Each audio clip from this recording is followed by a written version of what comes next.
Metro આવી ખુશાલી લાવી. જી હા, ગાંધીનગરને મેટ્રો સેવા હવે મળવા જઈ રહી છે અને મેટ્રો સેવા પણ અમદાવાદથી લઈ ગાંધીનગર સુધીની, એટલે કે રાજનું પાટનગર અને રાજની આર્થિક રાજધાની બંને મેટ્રો સેવાથી જોડાવા જઈ રહ્યા છે.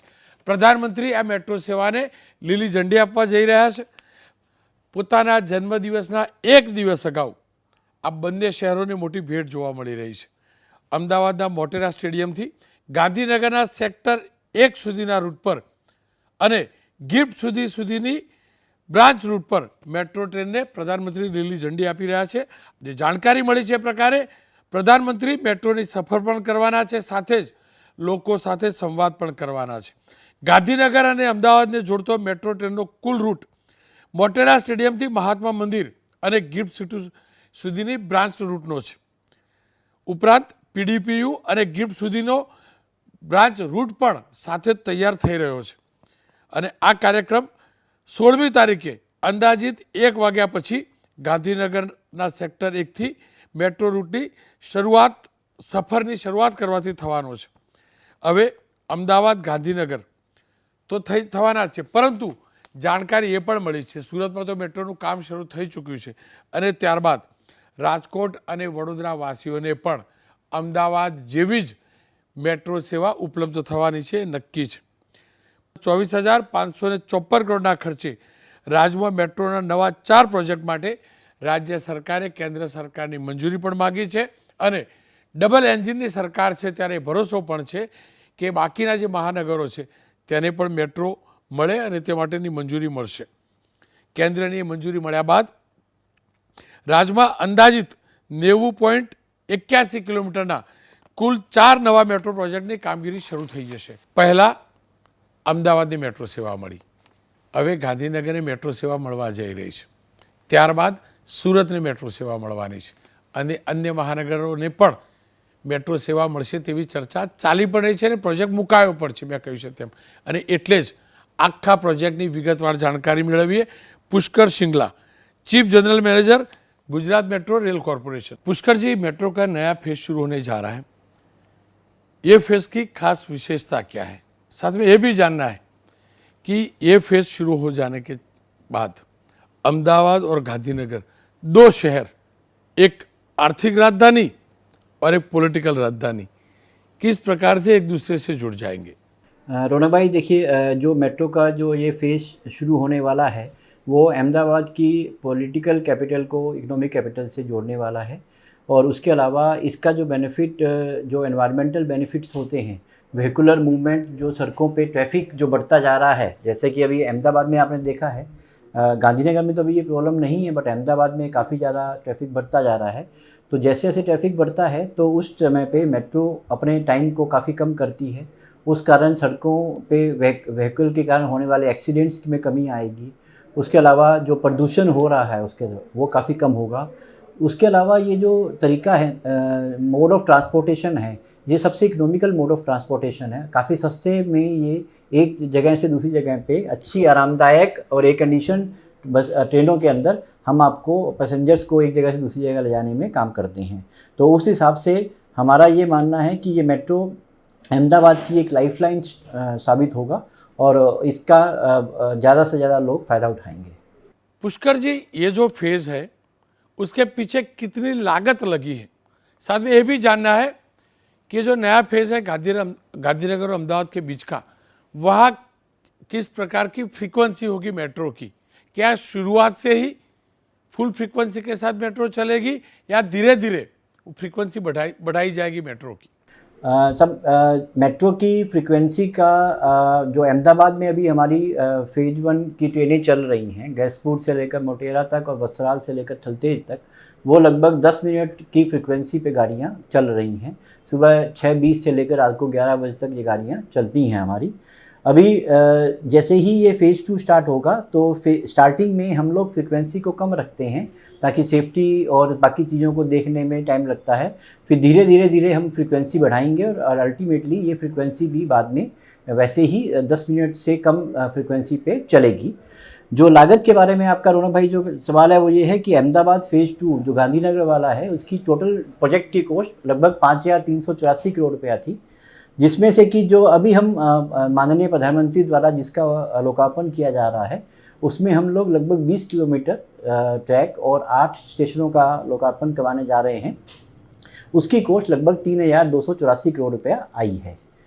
तो उस हिसाब से ये अभी बाकी जो प्रोजेक्ट है वो आगे चलेगा। अभी शुरुआत से लेकर जो मेट्रो स्थापित की गई उसमें शुरुआत से लेकर अब तक किस प्रकार की चैलेंजेस आई और वो जो पड़कार आए उसको किस प्रकार से मेट्रो ने पार किए? देखिए, मैं इस बारे में ये कहना चाहूँगा कि हमें यहाँ पे जो प्रोजेक्ट करने में जो चैलेंजेस आई वो चैलेंजेस बाकी कहीं भी प्रोजेक्ट करने से बहुत कम आई, क्योंकि हमें यहाँ पे गुजरात सरकार के डिफरेंट डिपार्टमेंट्स का, विभागों का, पुलिस का और म्यूनसिपैलिटीज़ का हमें बहुत अच्छा सपोर्ट मिला और उस कारण हम लोग अपने प्रोजेक्ट को अच्छे तेज़ी से कर पाए। और इसमें जो मेजर प्रॉब्लम जो प्रोजेक्ट में आती हैं इस तरह के प्रोजेक्ट में, बिकॉज ये प्रोजेक्ट शहर के बीच में किया जाता है तो थोड़ा सा ये होता है कि जो लैंड एक्विजिशन होता है, हमें किसी पर्टिकुलर जगह पे लैंड की रिक्वायरमेंट होती है तो वो एक उसमें टाइम लग जाता है कई बार। दूसरी बार जो हम लोग इसमें अभी हमारे शहरों में जो नीचे अंडरग्राउंड में जो कि यूटिलिटी बनी हुई हैं, लाइक हमारी वाटर पाइपलाइंस हैं, सीवरेज लाइन्स हैं, गैस पाइपलाइंस हैं, जहाँ इलेक्ट्रिक केबल लेवल ले की गई हैं, उसका कोई मैपिंग नहीं होता है। उस कारण जब हम मेट्रो का जब हम स्ट्रक्चर बनाने लगते हैं तो हमें जो अंडरग्राउंड में जो खुदाई करके पाइलिंग करनी पड़ती है उस टाइम पे कई बार कुछ ऐसी यूटिलिटी सामने आ जाती हैं जिसको कि समाधान करना बहुत ज़रूरी होता है। उस समाधान करने के लिए कई बार उनका डाइवर्जन भी करना पड़ता है, कई बार हमको अपने डिजाइनिंग में चेंज करना पड़ता है। तो ये सब चीज़ों के कारण थोड़ा सा परेशानी आती है, बट ये अगर हम देखें तो प्रोजेक्ट के एक पार्ट है जिस कारण मतलब हम लोग लेकिन ये तो ये सभी सरकार के और सभी विभागों के सहयोग से हम इन सबको अच्छी तरह से पूरा करने में सफल हुए हैं।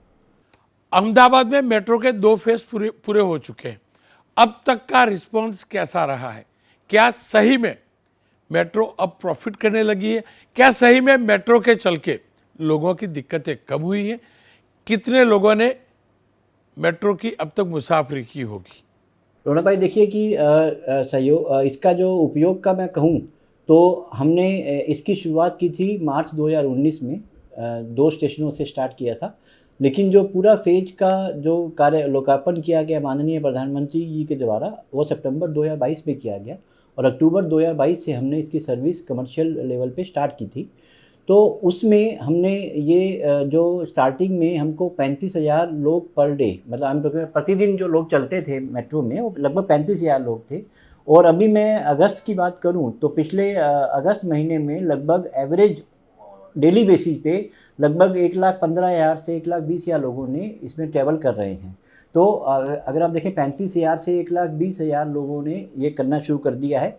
और जब कोई स्पेशल दिन होते हैं, लाइक IPL के मैचेज होते हैं या वर्ल्ड कप का मैच होता है मोटेरा में, या कोई और फंक्शन होते हैं या कोई छुट्टी वगैरह का दिन होता है, उस दिन हमारी राइडरशिप बहुत ज़्यादा बढ़ जाती है।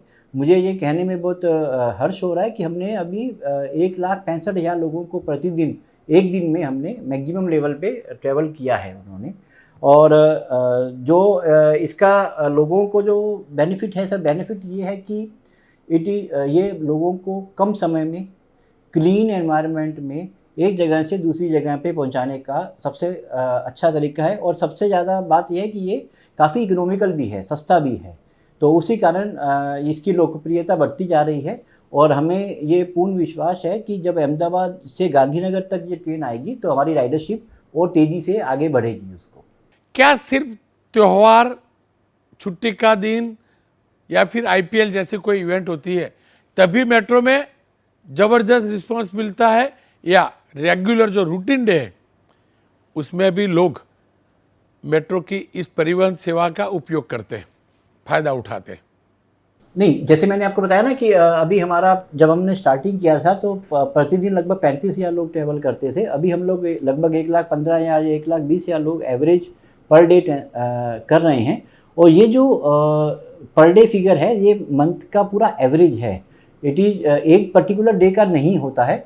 और ये छुट्टियों के दिन बढ़ता है, बट इसका ऑफिस वाले मैक्सिमम जो यूज करते हैं, जिस दिन ऑफिस होते हैं वो सब लोग स्टूडेंट्स, ऑफिस गोअर्स और सभी तरह के डेमोग्राफिक इसको यूज करते हैं। तो इसका छुट्टी वाले से कोई ज़्यादा इम्पोर्टेंट नहीं है, but that is useful for everybody and every day. अब अहमदाबाद और गांधीनगर के मेट्रो का एक्सपांशन का और क्या प्लान होगा? अहमदाबाद में और गांधीनगर में सब अभी मैं गवर्नमेंट गुजरात सरकार के द्वारा 2 प्रोजेक्ट अभी सैंक्शन करके भारत सरकार को भेजे गए हैं। उसमें पहला प्रोजेक्ट है कि जिसमें कि हम एयरपोर्ट जो कनेक्टिविटी करेंगे अहमदाबाद फेज़ 1 की, जो मोटेरा से गाड़ी आगे आएगी वो कोटेश्वर से होते हुए एयरपोर्ट तक जाएगी। तो इससे अहमदाबाद के वासियों को डायरेक्टली एयरपोर्ट तक कनेक्टिविटी मिलेगी। ये प्रोजेक्ट एक हमारा अंडर सैंक्शन है भारत सरकार के पास। दूसरा, जो गिफ्ट सिटी में हमारा एक स्टेशन है, उसके बाद अंदर गिफ्ट सिटी के अंदर एक सर्कुलर लूप बनेगा, जिससे कि गिफ्ट सिटी में जो कार्य कर रहे हैं, जितने भी ऑफिस हैं, सबको मेट्रो की डायरेक्ट कनेक्टिविटी मिलेगी। तो ये 2 प्रोजेक्ट अभी अहमदाबाद और गांधीनगर में विचाराधीन हैं भारत सरकार के, और गुजरात सरकार के द्वारा स्वीकृत किए जा चुके हैं। राज्य के अब और दूसरे कौन से शहर होंगे जहां फ्यूचर में अहमदाबाद और गांधीनगर की तरह मेट्रो दौड़ती हुई नजर आएगी? सर, अगर आप देखें कि सूरत में ऑलरेडी कंस्ट्रक्शन का काम शुरू हो चुका है और माननीय प्रधानमंत्री द्वारा उसका 2021 में ही भूमि पूजन करके काम शुरू किया गया था। तो इसमें हमारे पास 40 किलोमीटर का कार्य चल रहा है। तो मुझे उम्मीद है कि अगले साल इसमें सूरत के लोगों को भी ये अवसर मिलेगा कि मेट्रो में वो सफ़र कर पाएँ। उसके अलावा सूरत का प्रोजेक्ट हमारा लगभग 12,000 करोड़ रुपए का प्रोजेक्ट है। उसके अलावा 2 प्रोजेक्ट अभी और गुजरात सरकार द्वारा स्वीकृत करके भारत सरकार को भेजे गए हैं, जिसमें कि बड़ौदा में मेट्रो का और राजकोट में मेट्रो का प्रोविज़न करने का प्लान है। तो हम लोग ये उम्मीद करते हैं कि जल्दी ही ये प्रोजेक्ट भारत सरकार द्वारा सैंक्शन होंगे और उन पे कार्य शुरू होगा। और एक मेट्रो प्रोजेक्ट को कार्य शुरू करने के बाद 4 से 5 साल का टाइम लगता है। तो उस हिसाब से बड़ौदा राजकोट में आप ये एक्सपेक्ट कर सकते हैं कि जल्दी ही मेट्रो की सेवाओं का लाभ वहाँ की पब्लिक को मिलेगा। पुष्कर जी, बहुत बहुत शुक्रिया आपका। એ હકીકત છે કે જ્યારે જ્યારે પબ્લિક પરિવહન સેવાનો ઉપયોગ થાય છે તેનાથી સમય બચે છે, પ્રદૂષણ ઘટે છે, પેટ્રોલ ડીઝલનો વપરાશ ઘટે છે, એટલે કે આર્થિક બચત પણ થાય છે અને સૌથી મોટી વાત ટ્રાફિકનું ભારણ ઘટે છે. અમદાવાદ બાદ હવે અમદાવાદની સાથે ગાંધીનગરને આ સેવા મળવા જઈ રહી છે.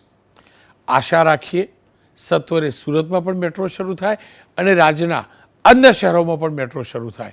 એટલું જ નહીં, આ જે પબ્લિક ટ્રાન્સપોર્ટેશન છે તેનો લાભ પણ આપણે સવિશેષ ઉઠાવીએ, કારણ કે તે આપણા લાભમાં છે, આપણા માટે છે, આપણી છે આ મેટ્રો.